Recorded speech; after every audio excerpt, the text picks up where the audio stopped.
Brilliant news!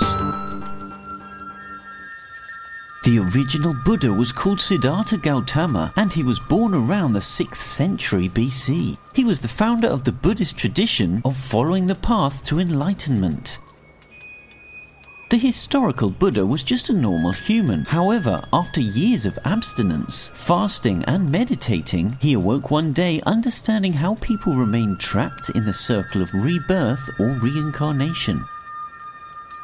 After his death, he became known as the Enlightened One, for he had transcended karma and escaped the cycle of reincarnation.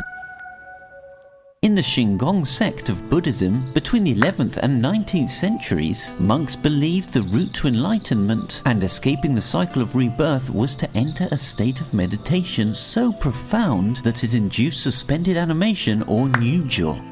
By entering nyūjō, you were neither dead nor alive. You were Sokushinbutsu. Sokushinbutsu, loosely translated, means a Buddha in this very body, and the process to achieve Sokushinbutsu was originally an abstinence technique, but evolved into a technique to achieve nyūjō. Nowadays, it would be called a self-mummification process. The process involved 1,000 days of fasting, following a strict diet called MOKUJIKI, which literally means eating a tree. The monk could only eat pine needles, resin or seeds. This process would eliminate all the fat in his body. The second phase would involve slowly reducing the liquids consumed and drinking tea made from urushi leaves. The urushi tree leaves contain a sap that is toxic and is used as a lacquer. The monks used this to poison and lacquer their internal organs. The poison was meant to stop maggots from consuming the organs, and the lacquer was meant to preserve them.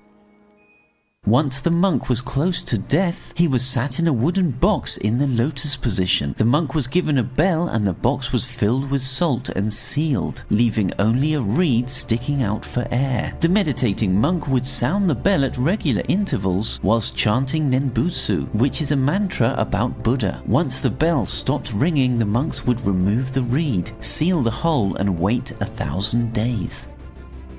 After 1,000 days, the box was opened. If the monk hadn't achieved nyūjō, an exorcism was performed and the monk was buried. If he had achieved nyūjō, he was Sokushinbutsu and was dressed in sacerdotal robes and displayed in special temple halls. Although it's believed that hundreds of monks attempted this, only 24 mummies have been found. One example is on display in the 1200-year-old Dainichibo Temple in North Japan. Daijuku Botatsutu Shinyokai Shonin was a 96-year-old monk who died in 1783. Did you find this video interesting? Comment below and subscribe for more.